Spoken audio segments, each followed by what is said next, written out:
Alright guys, this is News Listener by Angelo. Salamat po sa mga manonood. At if hindi ka pa nakapag-subscribe, please hit the subscribe button.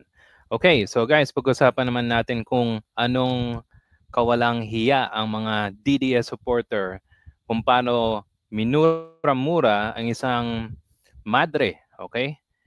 Isang madre doon sa EDSA, okay?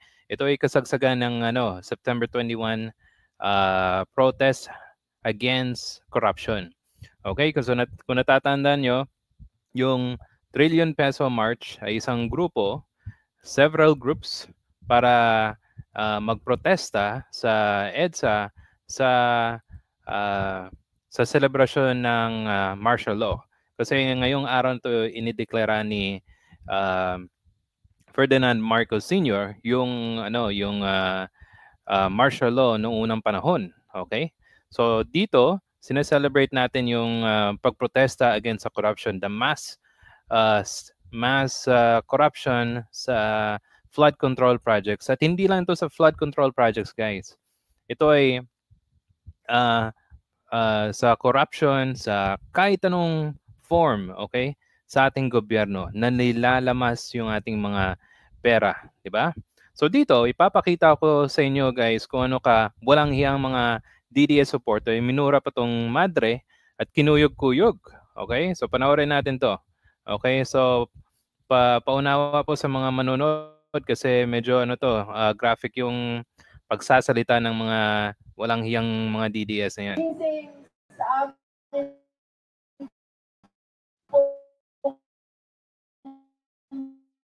Kumbento sa Mount Banahaw, kumakatok po yung mga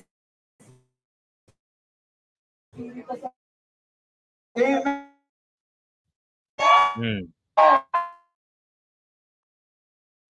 dilim. Sa kaya po, ang hinihiling ko po sa inyo ay unconditional love.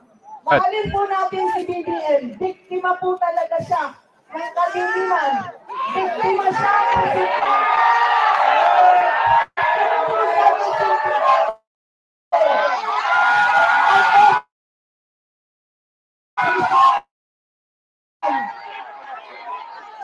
So dito okay pa. Okay. So adjust natin. Dito. Sige. Wait lang ha.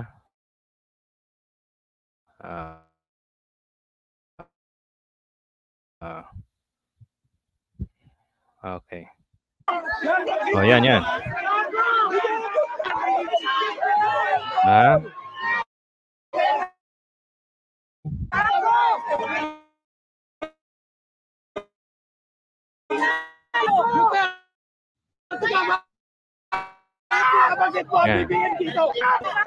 So yan, yung nakapalibot sa madre ay sinisagawan siya, di ba?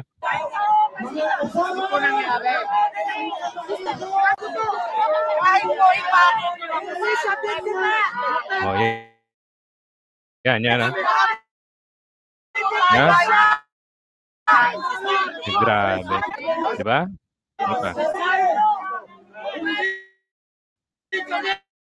Walang awa sa matanda, di ba?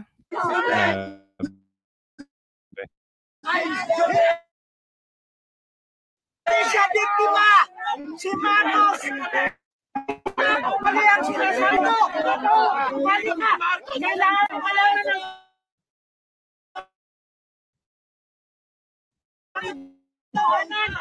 ako dun sa hindi siya biktima. Actually, si Marcos, kung meron siya talagang pangil noon, hindi dapat niya hinayaan. Pero si Duterte, nung panahon nila, ang daming korupsyon. Pero tahimik tong mga ugok na tong mga tao na to.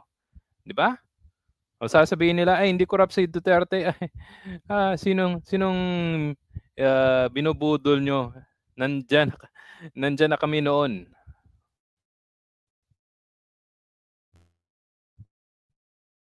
Diba? Walang kwenta. Ayan. Hindi makaporma yung madre. Ito. Another one.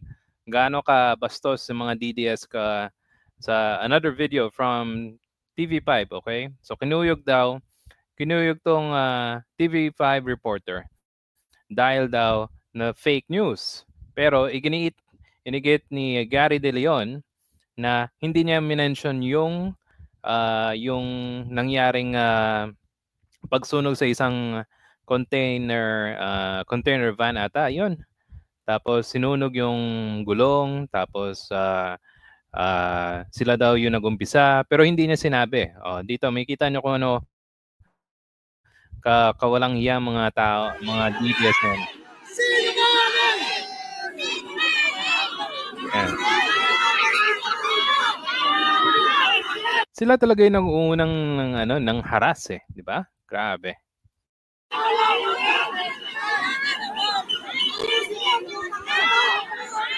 Minumura-mura ba? Ang bastos. Ang bastos. Nalala mo ko. Ang bastos. Ito yung bastos. Ang bastos.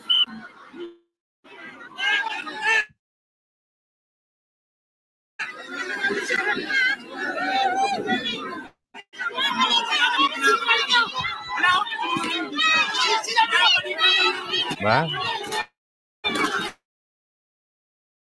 Ang tatapang.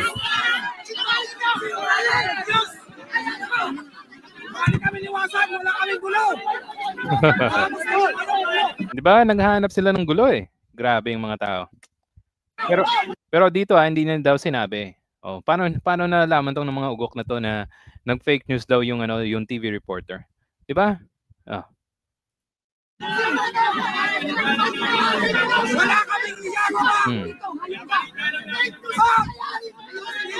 Yan ang ginagawa ng mga DDS. Kung hindi sang-ayon sa kanila, sasabihin nila fake news.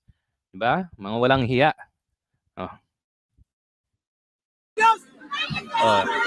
Ito pa, another one guys. Pakita ko kung gaano yung sinasabi nilang rally, NPA naman kayo. Bakit nagra-rally kayo ngayon kasama ng ng tunay na grupo na lumalaban sa corruption? Yung kanila, corruption nung panahon ni Duterte, tapos yung kay Sara Duterte, wala silang imik. Di ba? Mga walang iya. Pakita ko sa inyo guys another video. Dito naman sa ABS-CBN, okay?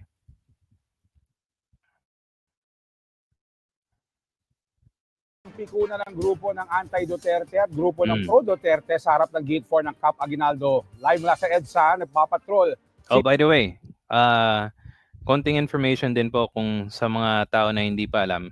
Ang gusto ng mga pro-Duterte, mga DDS supporter, doon sa Camp Crame, ilusubin nila para maano nila yung mga military para labanan yung sariling gobyerno. So, gumagawa sila ng isang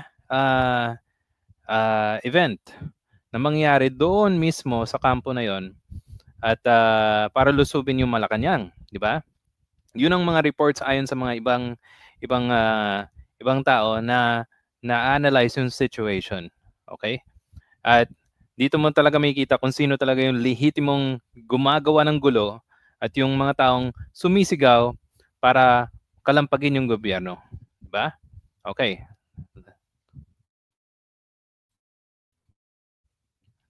Tingnan natin. Si Job Manahan. Job, anong nangyari sa pagitan ng dalawang grupo?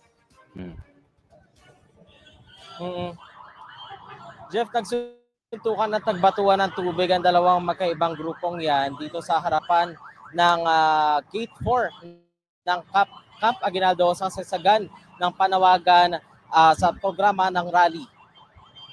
Jeff, nangyari yung alterkasyon ng magkapikunan sa mga ipinaglalaban na ideolohiya at magkakaibang paniniwala ang dalawang ibang grupo. Ang isang walang pinagkaiba si Pangulong Ferdinand Marcos Jr. at Vice President Sara Duterte. Correct. Walang pinagkaiba. Corrupt yung dalawa na yan.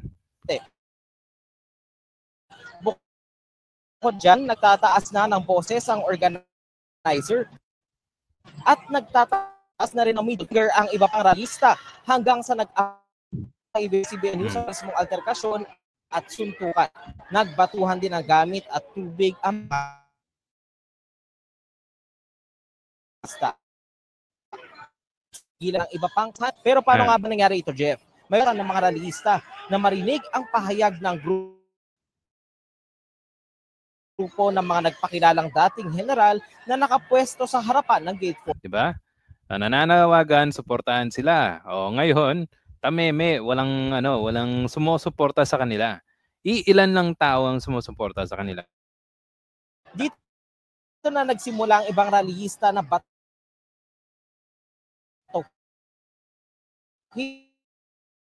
ng mga insulto ang iba pang rallyista.